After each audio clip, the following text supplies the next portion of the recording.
part of response, and then we'll move on to our three other speakers.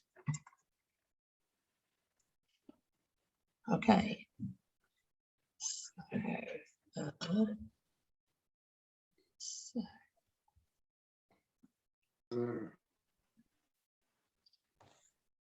So you've probably already read about Alistair, but just to say that he is a group analyst and a consultant forensic psychiatrist and a medical psychotherapist at the Royal Cornhill Hospital in Aberdeen in Scotland. He provides individual and group analytic psychotherapy for part of the week and treats offender patients in a low secure hospital setting, a prison and a community, and in the community. So,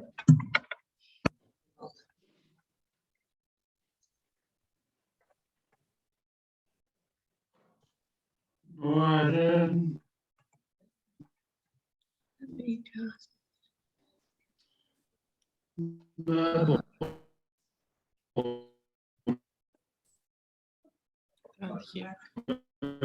actually, I wanted to see the settings again so that people online can hear it properly.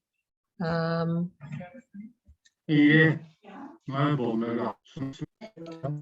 ask me. Ah, there we are. That's what I'm after. There we go.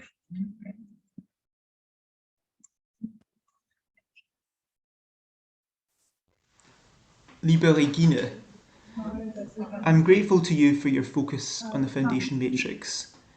You've kept it alive in group analysis. I want to ground my response in my own understanding of the foundation matrix, then underline your proposal of protected and open spaces. My view of the foundation matrix is influenced by my being a medical doctor. To me, it's the physiological matrix. It is the map of the expected world drawn to the scale of our human bodies.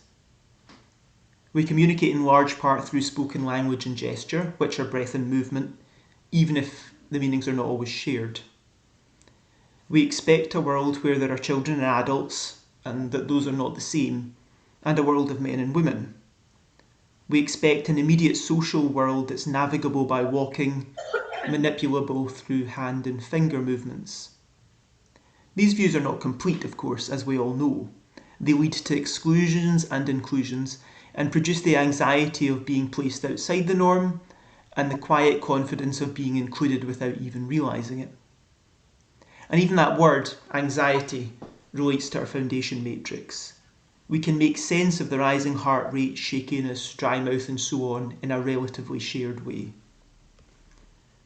Now, I'm interested in when people don't have the access that others may expect them to the story their bodily sensations are telling them. Some of my work is in a prison, and I find prisoner patients are often strikingly unaware of their internal sensations. This is, of course, in a way that was once adaptive to them. For example, I saw a man on a hunger strike. His life had been one of emotional and material deprivation, and he was again facing a long sentence. I asked him if he was not hungry. He said he had never felt hungry in his whole life. He didn't know what that was, certainly not since childhood. Straight after that, he then said, "I'm not in prison, I'm not here, I'm not doing this sentence, it's not happening." Now, our basic shared ideas about what one can expect from a human being, like a body that feels hunger, get challenged in situations like this. I think he genuinely meant what he said. I think this man's interoceptive unawareness is the cornerstone of his broader unawareness, or unwillingness to be aware. He simply could not face a longer sentence. I think there's a clue here to something broader. While we like to think of empathy as a higher sentiment, something noble, I'm not sure it is. I think it is a gut feeling. Maybe this is the reason why the lack or presence of remorse is not as well associated with the risk of future violence as we might expect. When you talk about malign narcissism in leaders and about strong men, I think of the limited view that some men take of themselves and that society can take of men. Neglect of their boyhood needs can turn some men into malign narcissists who favour strength alone, rejecting tenderness. Of course, that doesn't always work lifelong. A patient said to me, I used to be stone. I'm not stone now. And I said, no, she loved you, and that changed you, and you love her and your kids. And he said, I know, it's a bastard. Prison psychiatrists know about this phenomenon. A formerly pseudo-psychopathic man starts to lose his defence in the face of love and has anxiety for the first time in his adult life. He doesn't know what that is, and it's experienced as panic attacks. In unlocking this kind of thing, our patients take the risk of feeling things too strongly at first. In time, I think that changes. It no longer hurts to feel these new things, but our eyes take some time to adjust to the light, or our ears to the background noise. There is this wrenching open, and then the prisoner patient feels unprepared for these new feelings, which it takes time to learn to discriminate one from the other, then accept, then make use of. Now, to think of the larger group. My patient's mention of stone helps me here. Think about psychotherapists' websites. Some of you will be guilty. You know what I mean. It's often stones standing on top of stones, lakes, pebbles dropped into ponds with small splashes, trees. Everywhere, the idea of quiet reflection. But I think that's where we can see things differently as group analysts, and where your paper points the way. As group analysts, I think we know about noisy reflection. Perhaps that fits the age better than anything. Here, I don't think I can be too pessimistic because I'm a group analyst. I do see changes in people, as I'm sure you all do. I think we should all be anxious about what's going on in our society, as you point out so clearly, Regine, in your paper, but perhaps not pessimistic. I'm really taken by your mention of the need for protected and open spaces. I agree. Can I mention a clinical example to bring this back to the individual patient? I've known someone for a few years who perpetrated a homicide. This patient was extremely difficult in prison. Nothing went well, just as nothing had gone all that well in his life beforehand.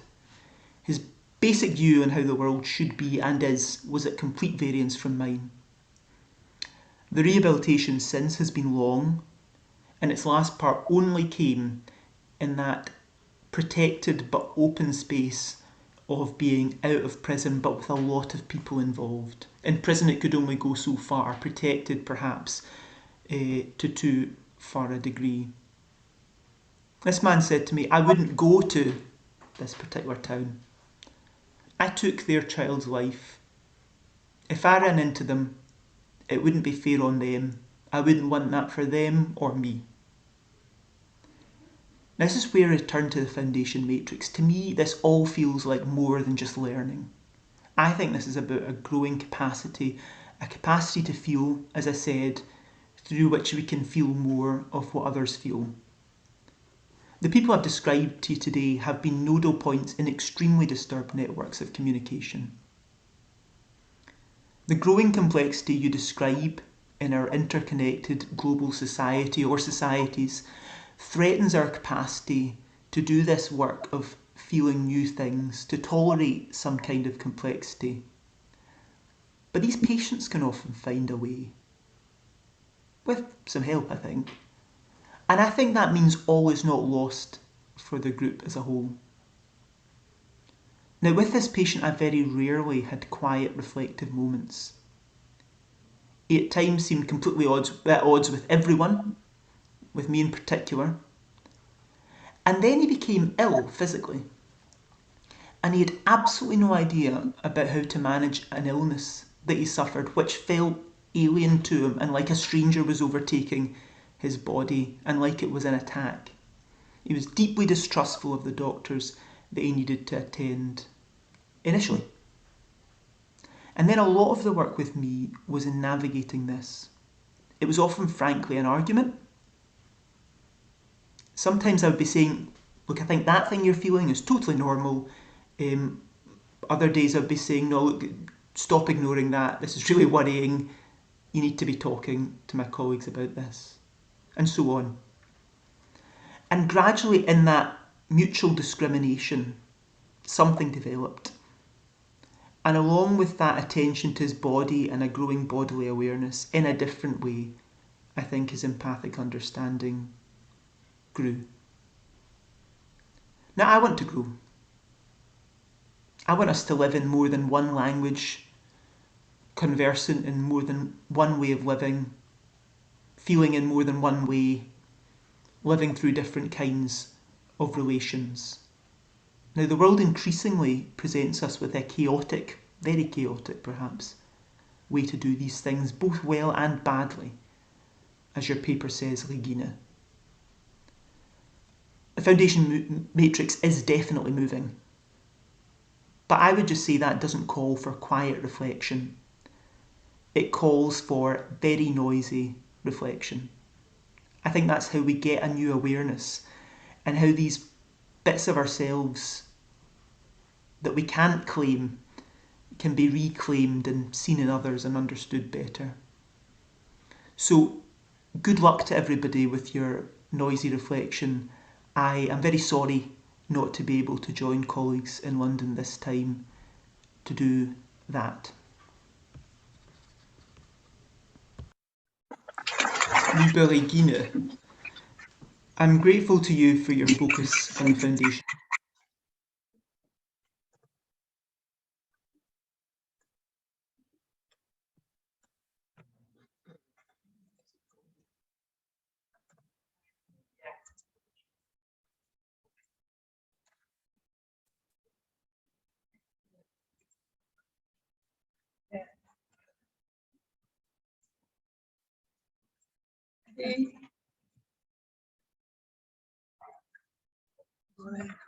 Everything is on to else.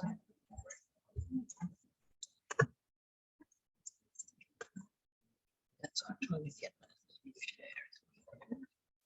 Actually, we don't need any share, I just need to stop.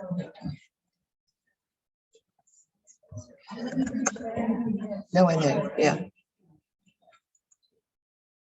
That's my trouble, this one. Stop sharing.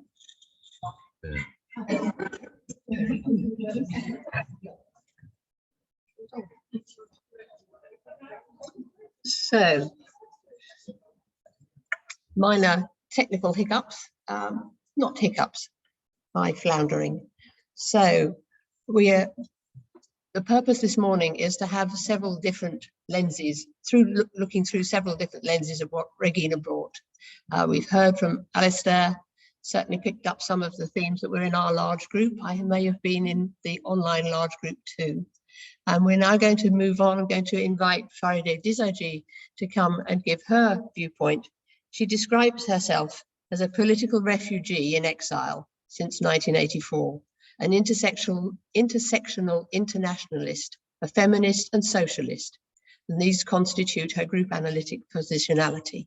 Farideh.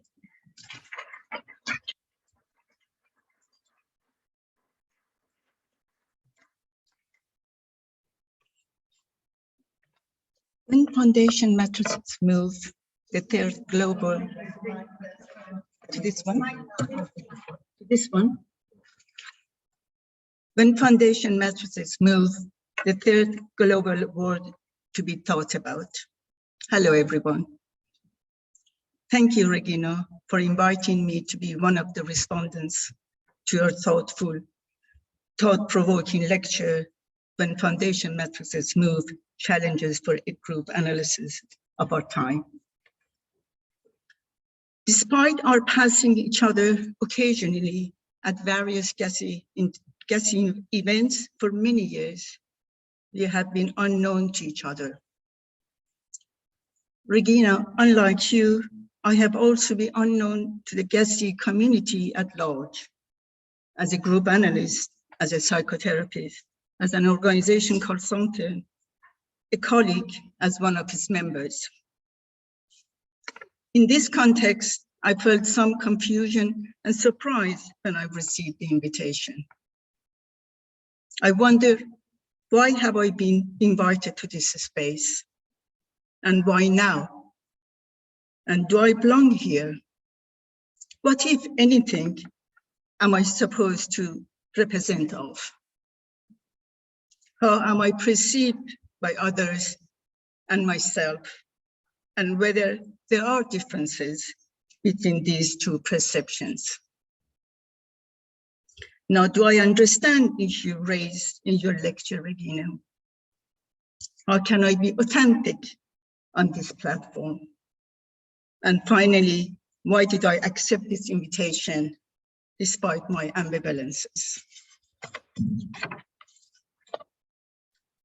My contribution to today's study day is an attempt to reflect upon these questions as they relate to some of the issues raised in your lecture, Regina, in particular from my position of the other, someone who has been sitting on the edge of the various groups over the last 40 years.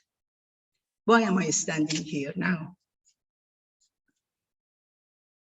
On reflection, it seems there are correlations between working through my trauma caused by state-organized violence and my personal journey in exile within the context of power, position, privilege, which have been evolved over the years.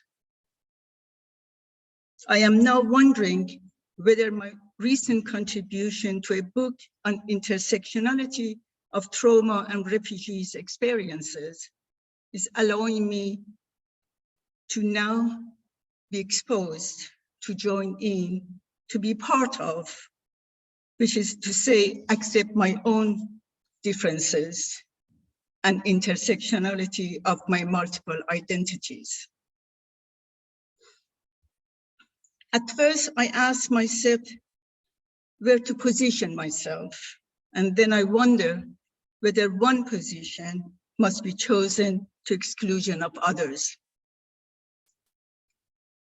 During the recent Black Lives Matter movement, I became reconnected with the global social and political movements, which I was part of during 1960s and 70s.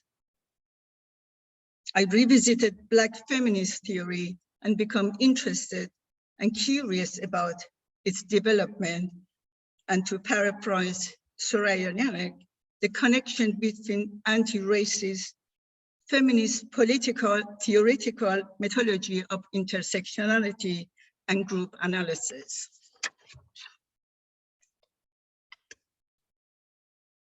The dying words of George Perry Floyd Jr., "I can't breathe," became an international rallying cry. Words which themselves echoed many other earlier such words and have continued to resonate since that day. Most recently at the funeral procession of the shot Palestinian journalist Shireen Abu Akleh. Double reality. While acknowledging the idea that personal is social, it seems to me this reconnection, both literally and metaphorically, is indicative of the continuous and parallel process of healing and working through traumatic, personal, professional, social, and political experiences. I am a political refugee in exile since 1984. My continued recovery as a survivor of extreme state organized violence is a process now 40 years long. Only very recently have I become able to feel the integration of what the so-called double reality. During this period, I have lived in two different worlds with two different identities. One constructed from the lens formed prior to the Iranian Revolution of 1979. I was educated in a country which economically would map onto the global north. And I was free to live, study, and work abroad. The other lens is constructed from the lens of a political refugee who was not welcome easily with her blue UNHCR political refugee passport in any Western country. I became citizen of the international refugee community, a sort of meta-diaspora, disjunctive, but mapping onto what is now called the Global South. The tragic war in Ukraine has interestingly blurred the hegemony of this duality.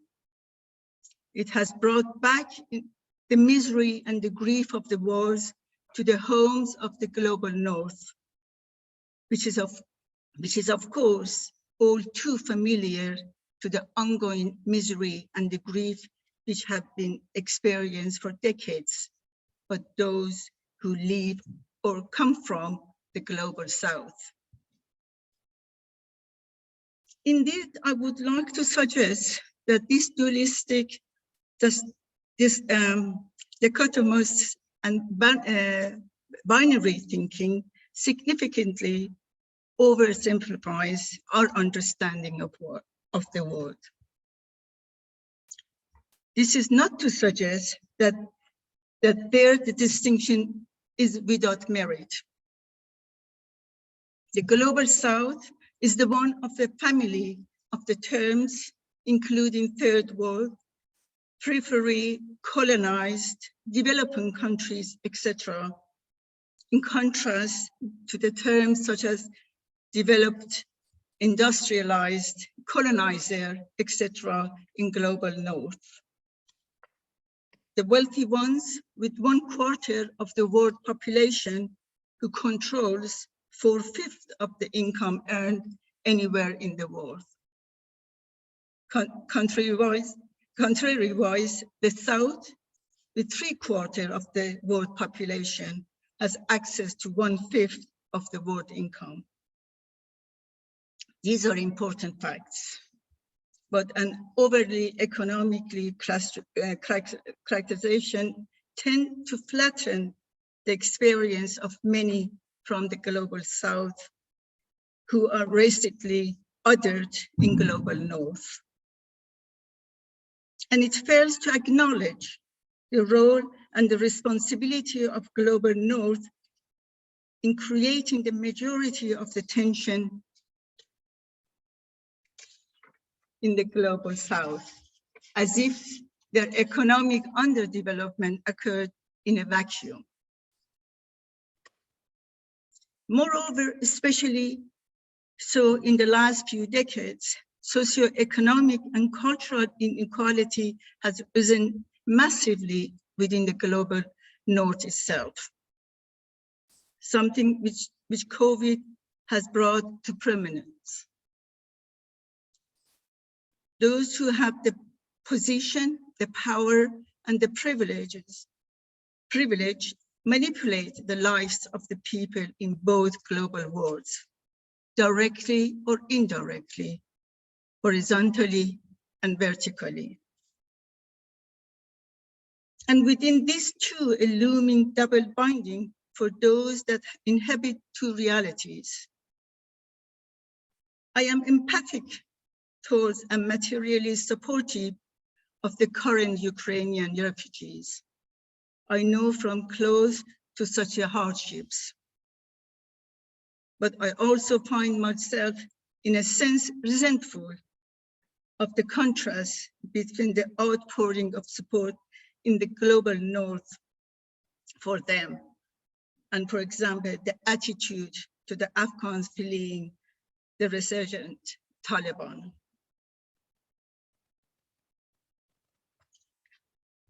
Socioeconomic and cultural inequality and a third global war. Recently, I have started rereading Persian novels and came across the book which I had read 40 years ago. It is called Suvashun by Simin Daneshvar, which talks about the life of a Persian family in Shiraz during the Second World War Allied occupation of Iran. Quote, a historical web of the interest, privilege, and influences of foreign powers, unquote, and their interference with the local and national political and economic issues of the country. In 1953, this interference became a reality when the government of the Mossadegh, the democratically elected prime minister, was overthrown in 1953 Iranian coup d'etat orchestrated by the intelligence agencies of United Kingdom, SIS, MI6, and United States, CIA, following the nationalization of Iranian oil industry in 1951 after almost 40 years of British control. COVID, despite its devastating harms, has somehow brought us, the global North and South, closer to each other over the last 2 years or so. With the help of advanced technology, various international large medium groups have been created, and among them, the Sunday Alternative Large Group, ALG, and Creating Large Group Dialogue are still meeting regularly. On reflection on my membership experience of both these groups over the last 2 years, I have been wondering about their cultural differences therein. In the Sunday LAG, metaphorically as well as literally, it is as if there is a mirroring of the global North not being curious about the history or culture of those coming from global South, despite it's being hosted from the global South. This was expressed delicately by Anando, who has hosted the Sunday ALG from its start in our recent meeting. Quote, I have to learn about you, global North, but how many of you try to know about me, India, unquote. On the other hand, my experience of creating large group dialogue, convened by our dear Teresa and Mike, is here, based on the work of Pat DeMurray, has provided a secure enough space for its members, including me, to talk authentically about their differences personally, socially, politically, as a citizen of one world. On reflection on Anando's experiences, which are shared by many of us, including me, who identified with his experiences, and my experiences of great large dialogue, with the lens of intersectionality, I would like to invite us to create spaces and to have dialogues about the possibility of having an alternative world, third global world, without such borders. I would like to finish by dedicating this quote from the book I just mentioned to the memory of Shireen Abu Alqa. Don't weep, sister. In your home, a tree shall grow, and other in your city, and many more throughout your country. And the wind shall carry the message from the tree to tree, and tree shall ask the wind, did you see the dawn on your way? Thank you for listening.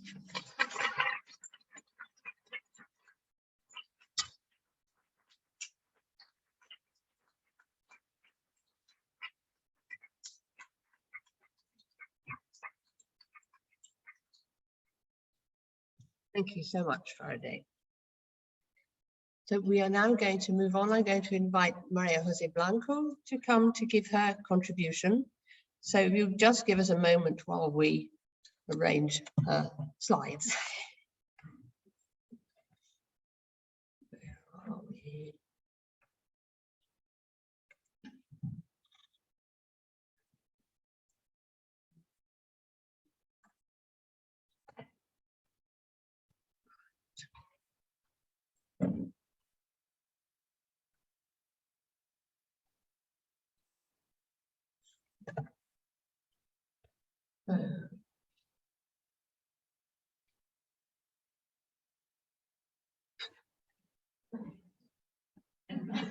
No, I can't get at the security alert.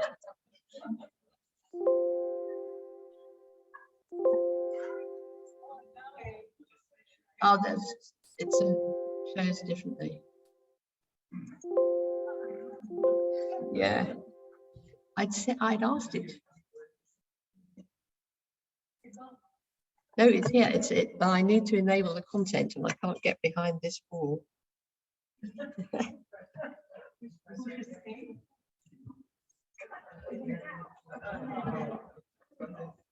Oh, did that? Yes. There we go.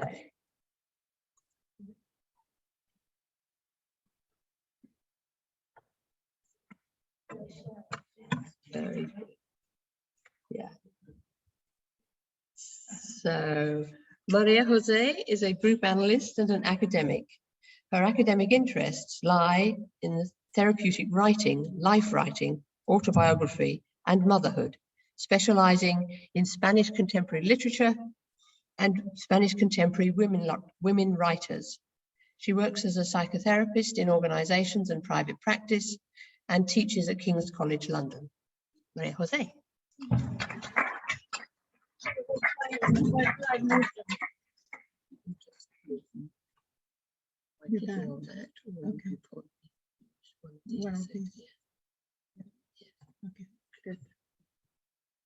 Good. Hi.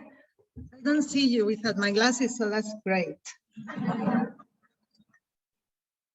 So when Regina asked me to participate in this Foulkes Study Day as a respondent to her lecture on the matrix in times of crisis, of course, I was surprised. She suggested my talk in our gender, as I specialize on women writers as an academic, and I quickly thought of motherhood as the ultimate crisis. The day women stop having children, the world will end. This reminded me of Margaret Atwood's dystopian futuristic novel, The Handmaid's Tale. In Atwood's novel, the plummeting birth rate starts a patriarchal totalitarian state, where women who are childbearing are used as slaves, being raped once a month with the only goal of having children for the ruling classes. Jacqueline Rose's book, Mothers, an essay on love and cruelty, reminded me of another novel. Toni Morrison's Beloved, which tells the story of Sith, a woman born a slave in the mid-1800s who kills her baby girl to spare her the life she knew she will have in front of her as an enslaved girl and woman. The novel is based on a true story and presents the terrible life of the slaves and its consequences, even when they are free. Rose also introduced me to a poem I had not read before, Sylvia Plath's The Three Women, a poem for three voices. Those three voices are of one woman who had just had a child, one who had just had a miscarriage, and one who abandons her newborn baby. All these references might seem extreme, but they relate to what we are seeing nowadays in many societies, which are part of our matrices. We are talking about times of crisis here, so this paper is not going to be about the joys of motherhood, but about women's rights and women's bodies as the bearers of life. Even though some of the themes I am going to be exposing have been around for centuries, what is different now is that in many countries, women have started raising their voices and making a change. The consequences of women's powerful voices sometimes bring the backlash of ruling patriarchal societies who are afraid of women's power. The theme of motherhood is very alive amongst the female patients I see individually and in groups. When I talk about motherhood, I am not talking about women who have or want to have children, but also about women who have decided not to have children, or those who cannot, for one reason or another, have children. These women talk about getting pregnant, abortion, miscarriages, IVF, egg donations, as well as the difficulties of being a mother and fears for their children as they grow up and become independent. Giving your child for adoption and being a surrogate mother are also part of the picture of women's relationships to motherhood, deciding for one reason or another not to be mothers, even when carrying a baby inside for 9 months. The main difference between men and women is the women's capacity to procreate, and this fact has put women in a specific space and role in society for many centuries. Perhaps not always. There was a report recently about how women in prehistory may have had an equal role with men in everyday life, in which even though they were mothers, they also participated in hunting and gathering as well in artistic endeavors. Political economy and the social relationships that sustained it have dictated the role of women for centuries. Wars and conflicts and loss of lives have produced an aftermath of temporary economic and social changes for women and families to encourage the growth of the population. In some cases, laws have been written which stop women from working after marriage so that they have the time to become mothers and look after their children. Other laws put a cap on the number of children a woman can have when their population is growing up to an uncomfortable rate, like they had in China until 2016. Even though some laws stop women from working outside their home to concentrate on childbearing, motherhood never stopped working class women from working outside the home out of economic necessity. Working class women often left their children with other family members or neighbors while they went out to work, in many cases to look after the children of the upper class families whose mothers didn't work. This scenario in some ways mirrors Atwood's novel where working class women work for the upper classes in their mothering capacities. Western society continues putting pressure on women to have children. Society needs new citizens to continue with a good economic balance. There are reports about the low birth rate in economic developed countries. Women who have access to higher education and the possibility to follow a career and are leaving childbearing later and later in their lives. Others have decided not to be mothers. Access to birth control and abortion give women the power to decide to make choices. Statistics show how countries like Hong Kong and Wotton are good examples for women leaving the patriarchal structures and focusing on their own career instead of becoming a mother at a young age, causing a decline in the country's fertility rate. Struggles over abortion laws, like the ones in the USA, which has been in the news in the last few weeks, show how persistent is the wish for governments to exercise power over women's bodies. Ireland, Poland, as well as many countries in Latin America have also been in the news with changes in their abortion laws. We seem to be regressing instead of going forward. The reasons for women to choose to abort a pregnancy are many, but one of the reasons is rape. Rape and sexual assaults are now in the news daily, also in our practices in the groups and in private individual patients. Here in the UK, drinks are spiked to make women unconscious, also men, but mainly women. Universities have started to be aware of a rape culture growing on their campuses. Stories of gang rape in Spain, Italy, India, and many other countries frequently end with judges exonerating the accused because the women didn't fight back or because they were unconscious. Rape has been used as a weapon of war since wars have existed and is now recognized as a war crime. In a resolution adopted in 2008, the UN Security Council affirmed that rape and other forms of sexual violence can constitute war crimes, crimes against humanity, or a constitutive act with respect to genocide. With the war in Ukraine, we read daily news about sexual violence, sexual exploitation, and slavery. 90% of the refugees are women and children. This news is not exceptional. We hear all the time about the treatment of refugees all around the world, of refugee women and children in the camps and at the hands of the traffickers. Women in wars are seen as passive subjects. They are assaulted, killed, or they have to flee.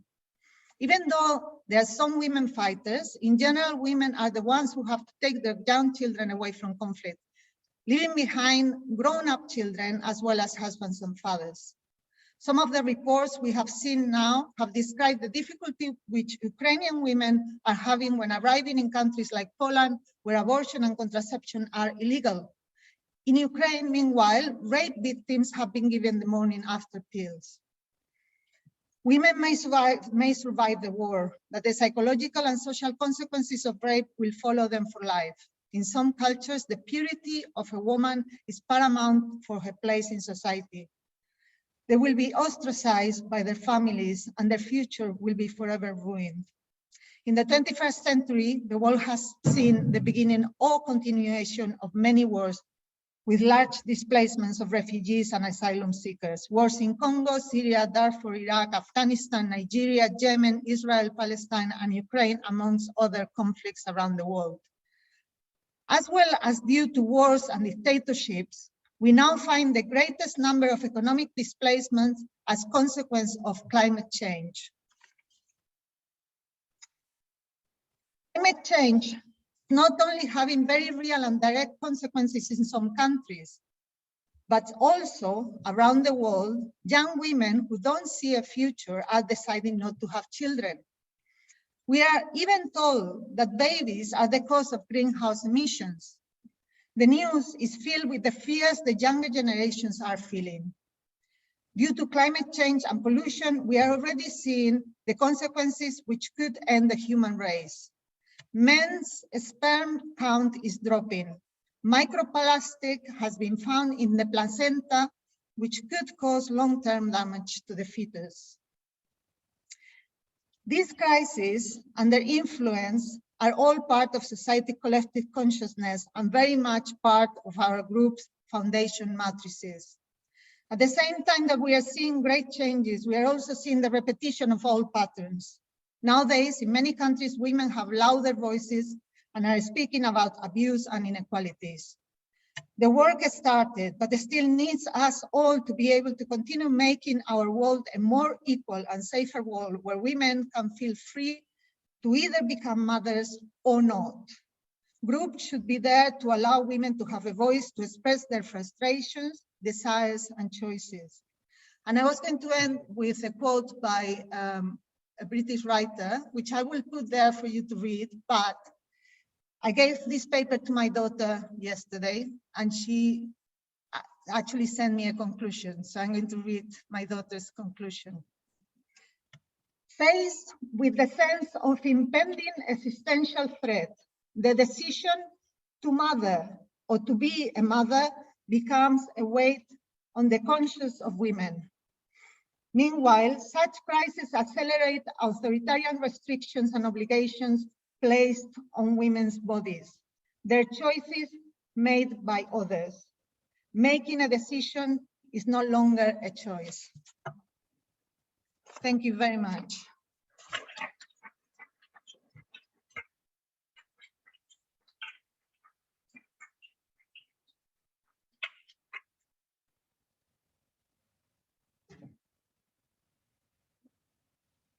Thank you, Maria-José. Definitely a woman's voice. And a loud one.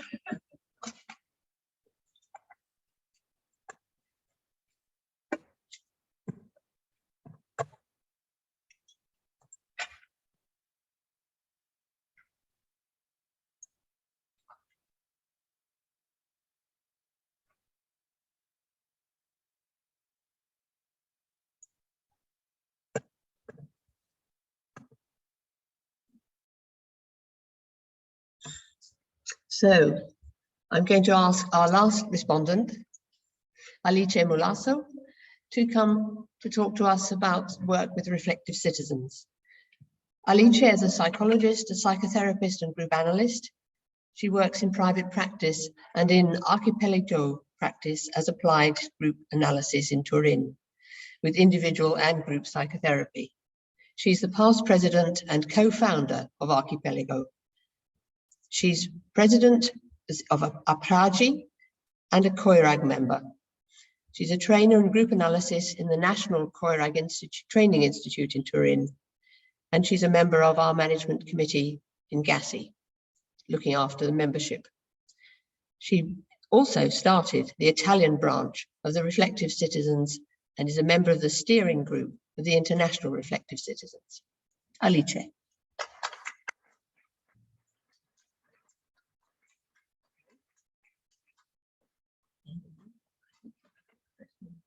Okay. So, hello, everybody.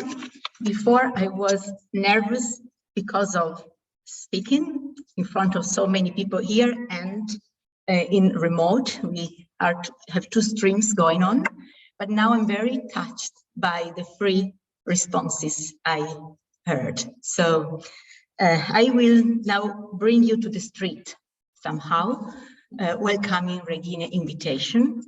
And I thank Regine for inviting me as a respondent.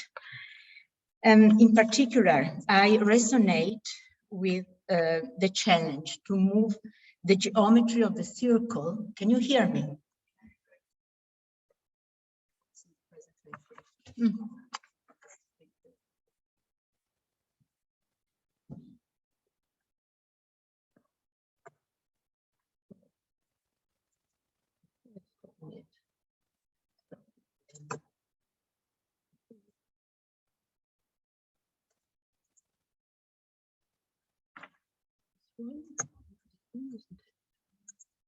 Maybe here where they are on site.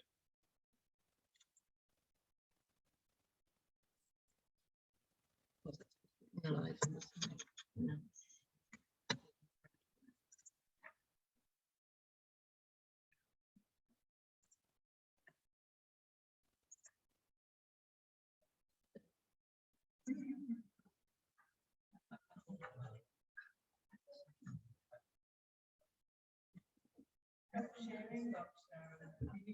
I did stop, yeah. So we know.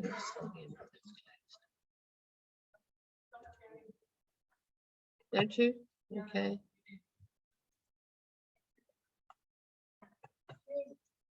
We've tried to escape.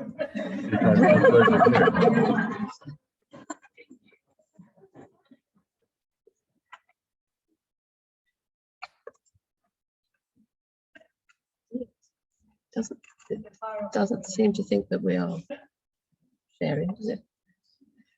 But what we haven't got. Oh, very good. She's doing that. What we need is the one.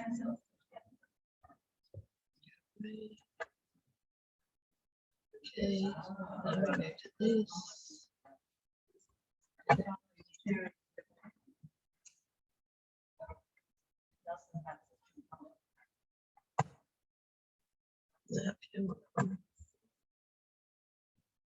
What we want is Zoom.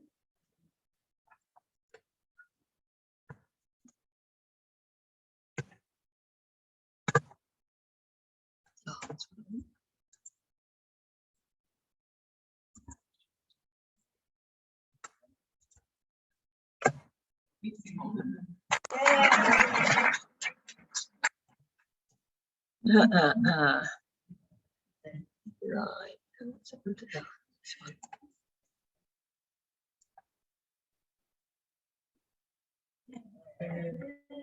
Perfect, perfect, thank you, they say. Okay.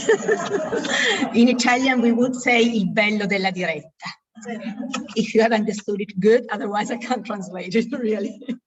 So I was saying that I'm very interested in the challenge to move the geometry of the circle from the clinical settings to the community.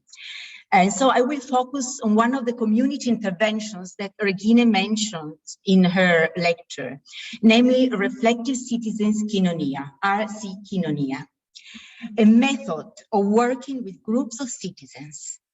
Since in times when foundation matrices move faster as a consequence of anthropic activities and actions, RC Kinonia provides a space for noisy reflection, developmental, positive social psychic retreat, quoting Mojovic Marina, where to halt, to slow down, think, dialogue, and dream as a community in search of new thoughts and directions, since little can the known when facing the unknown of our time.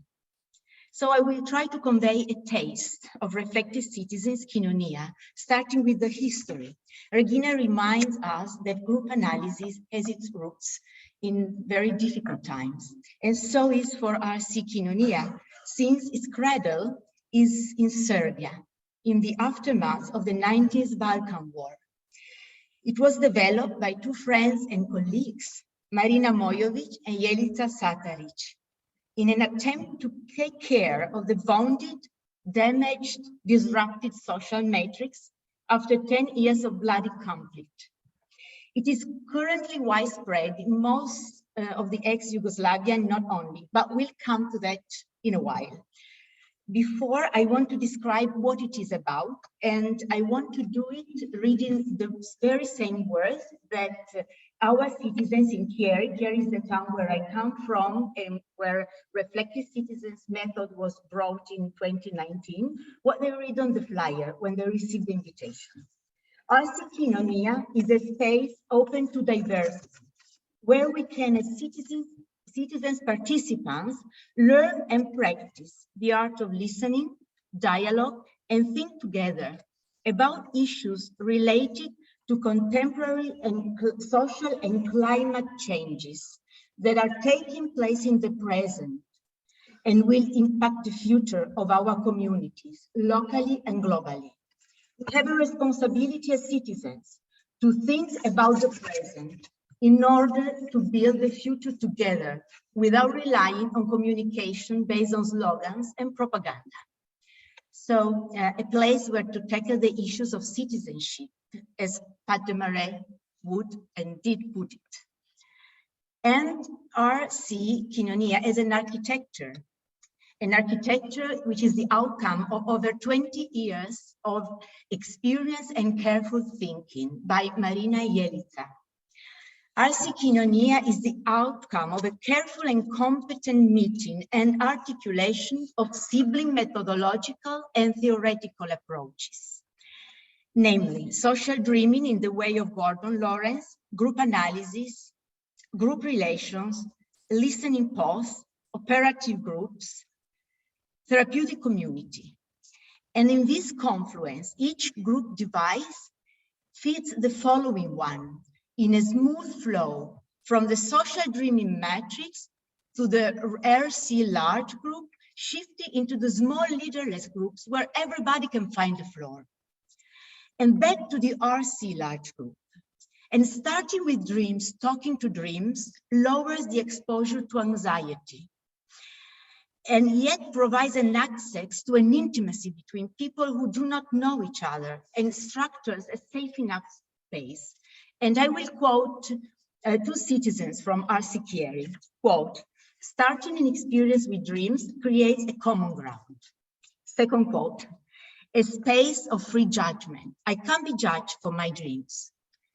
Namely, two essential conditions for the flourishing of the art of dialogue and listening, as well as for voicing different points of view. Another peculiarity of this method is continuity, because it is built in blocks and each block is like an organization in the group relation tradition, let's say. And we hold from 2 to 4 workshops a year. But continuity also has to do with its capacity of spreading. And here we come to the RC moving matrix and these peculiar features. So, okay. RC matrix has a potential for spreading and rooting in different communities. And it evokes to me the metaphor of how strawberries pull out their thin roots and multiply, first in a green carpet, then white blossoming, then red fruits. At present, as you can see from the slide, RC is widespread in many countries of the former Yugoslavia, where new branches spring out every year. In Italy, we have 2 branches in Chieri and in Padua, in Greece, in Thessaloniki, in the United Kingdom, in the USA, in Dallas, and in addition, in April 2020, in the midst of the pandemic, the International Reflective Citizens branch was born on Zoom. It's currently in its 6th workshop. We hold 3 workshops a year. And this is a space where professional citizens from the 6 continents meet and come together in a rich, engaging, confronting debate on citizens' issues in different latitudes. What fuels RC Kinonia matrix in its moving and rooting are its core values and the properties of its fabric. RC core values are embedded in the Serbian word zajedničarenje. Hope I said it good, okay. which encloses different meaning. It is not easy to translate in one word in Italian, for instance. Gratuity, generosity, solidarity, cooperation, spending time together. Every workshop is free of charge. When a new branch is founded, RC activists bring the natural starter, bring the matrix, participating to the first couple of workshops. Marina, Zaven, Sanja traveled to Chieri to bring the Serbian matrix. And the new branch was delivered without foundation trauma. Trauma came a bit later with the pandemic, but we didn't give up. Gratuity, since the host is investing time and competence in founding and caring for an RC branch without income. Gratuity, because participation is free of charge, the condition that makes RC accessible to citizens, regardless of their economic situation. About the properties of the RC moving matrix, transmissibility. By any interested and motivated citizens. No need to be a professional of the psychological field. When Chieri branch was founded, in our staff, Marina and I were the only 2 senior group analysts. Lorenzo, my friend, he's a sport entrepreneur. Maria is an illustrator, and Gaia is a medicine student. So a new branch can be founded by only one motivated citizen, trained through experience and following the method, since the method makes it move. Flexibility is another feature, and therefore the capacity to tune in to local reality. Plasticity, since it can be compared to clay, namely a solid material that can be modeled to adapt to the emerging needs of the local community. And I'm referring to the different formats and applications. There is travel in RC Kinonia, cultural shelter and RC workshops on a chosen theme. We had one wonderful in Dallas about Russian issues and racism. RC for climate change and RC for health in Novi Sad. Spirituality RC workshop, walk in RC, RC in organizations, and also RC addressed to special population of citizens, children, adolescents, parents, and children. Now, I would have loved to give you some finger foods of our workshops in Chieri, but since there is no time for words, I share some pictures. Okay, here are the chairs waiting for dreamers. This was our first workshop, and the chair waiting for the first large group after the social dreaming matrix. And here we have the small leaderless group at work.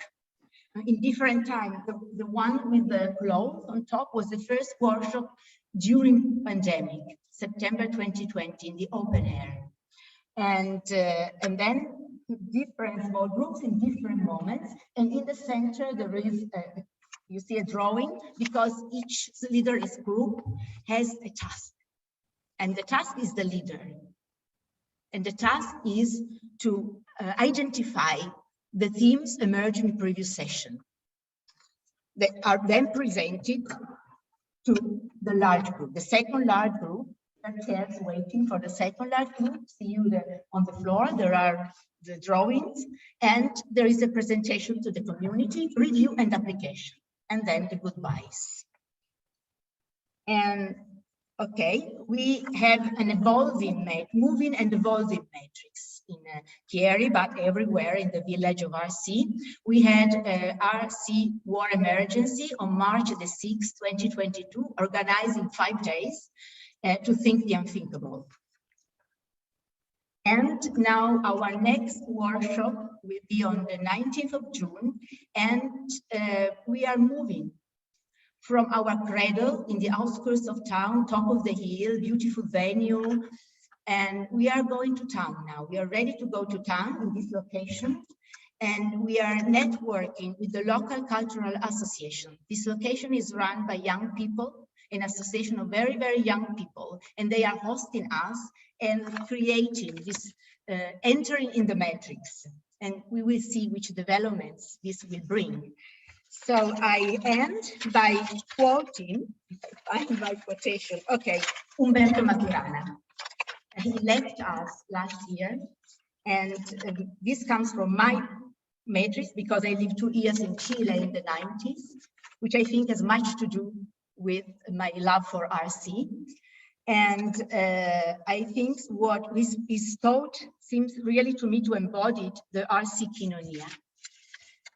If we do not reflect on the foundation of our opinions, ideas, and beliefs, we turn towards fundamentalism. Thanks for listening.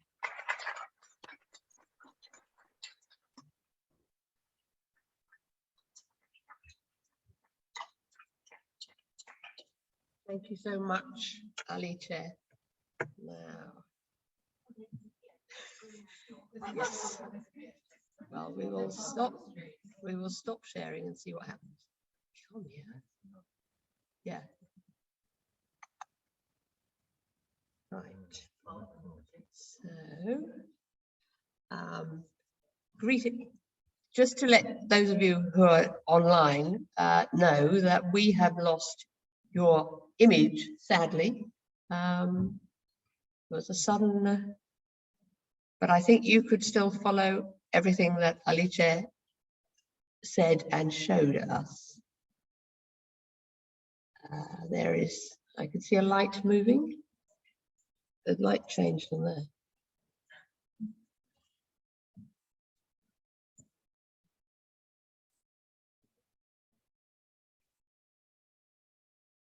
We were particularly looking forward to being able to see you. Okay. Having had a webinar format last evening, we were looking forward to being able to see participants online while they made their contribution, but we may only be able to hear them. So to those of you in the room, I would say, if you would like to make a contribution to the discussion, please come here to make it so that people online can also hear you. They won't be able to hear you from within, if you speak from within the room.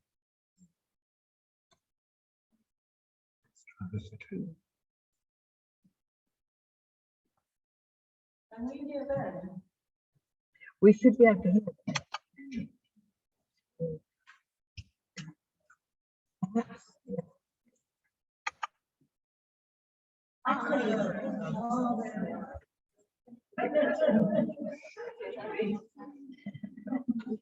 them.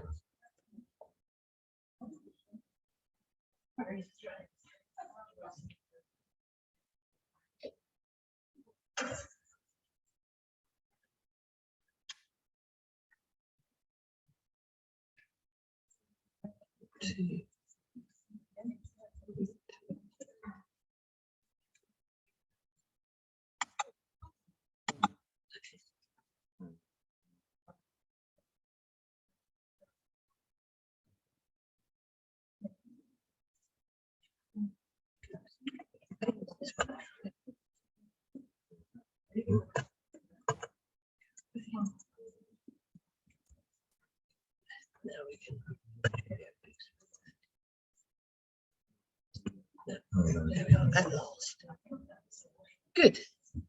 So the floor is open for contributions from within the Senate House, and I'd ask you to put your hand up and I'll invite somebody to come and speak from here.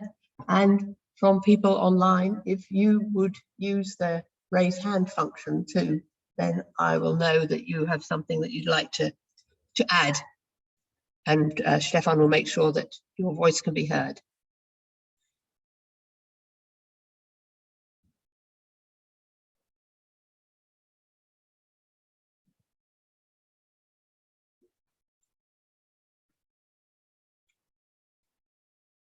We've had such a range of contributions this morning. There are many places to start.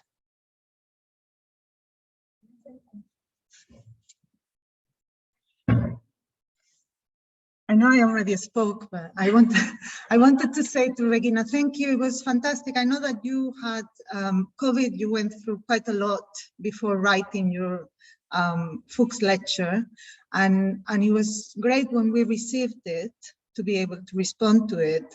And it's been a really communal. We have been together. We have been having meetings to be able to make this some kind of sense of everything. And I just wanted to say thank you to Regina for inviting us all. And it's great to be here, but it is really been great to be part of this journey to get here. That's what I wanted to say. It's been a really good group matrix. Thanks. Thank you. So, Katrin, I think you have raised your hand. Stefan, could you allow Katrin to?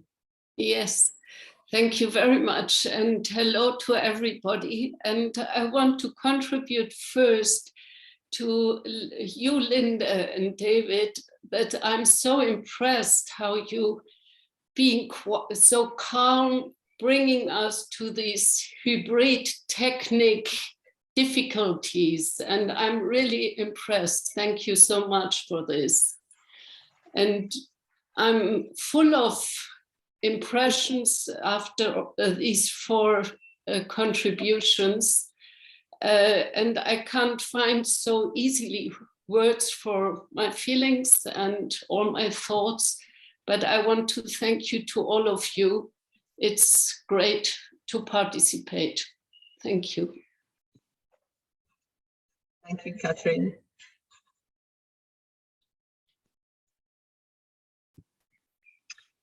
Angelica, would you like to come?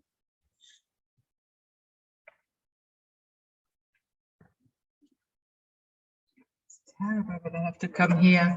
It's very intimidating. The rest of us have to put up. I just wanted to thank all 4 of you for the contributions. And they were so rich and so different. But I especially want to talk to you, Faraday. I wanted to come to you and say, so well done. So I thought I have to do it here. And I was so touched, and that you also talked about your journey, and it was absolutely amazing, and your political stand. I was so happy that you spoke.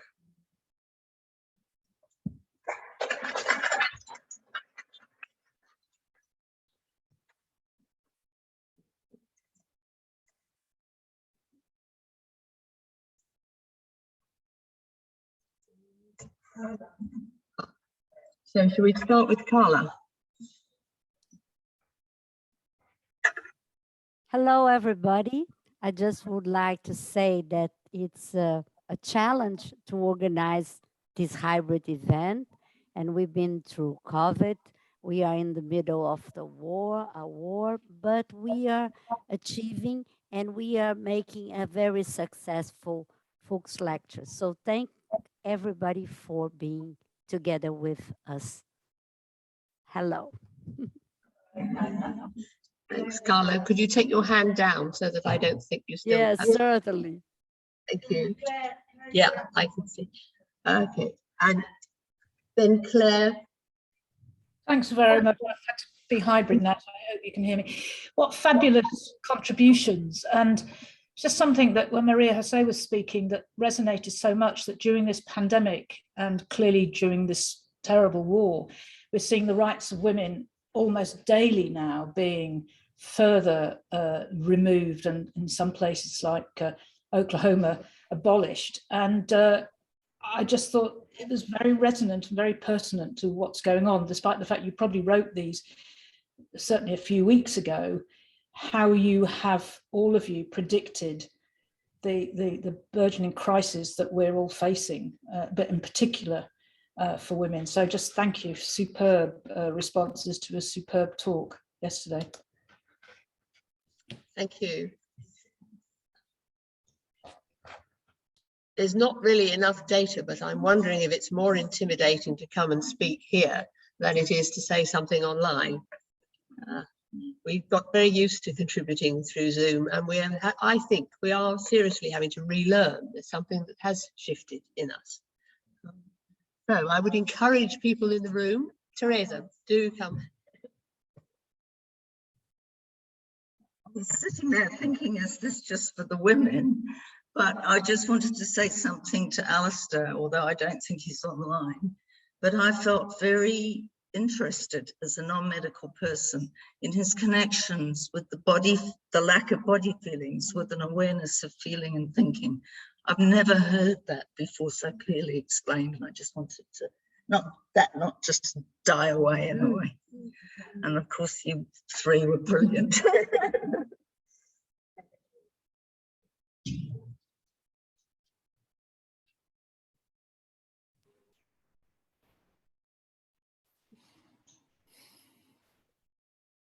Well, we have reached the 12:30 mark. So it is time for us to say goodbye to our colleagues online, who will then return after their break. They can see you, but there's a small version that's us, that is you, rather. Yeah. So we will leave you. I wish you all the best for your reflection groups and your second large group. And we look forward to hearing something of your experience some way, perhaps writing in context or similar. Goodbye. Thank Bye. you. Thank you. Thank you very much. Thank you. Thank you. Thank you. Thank you. Thank you.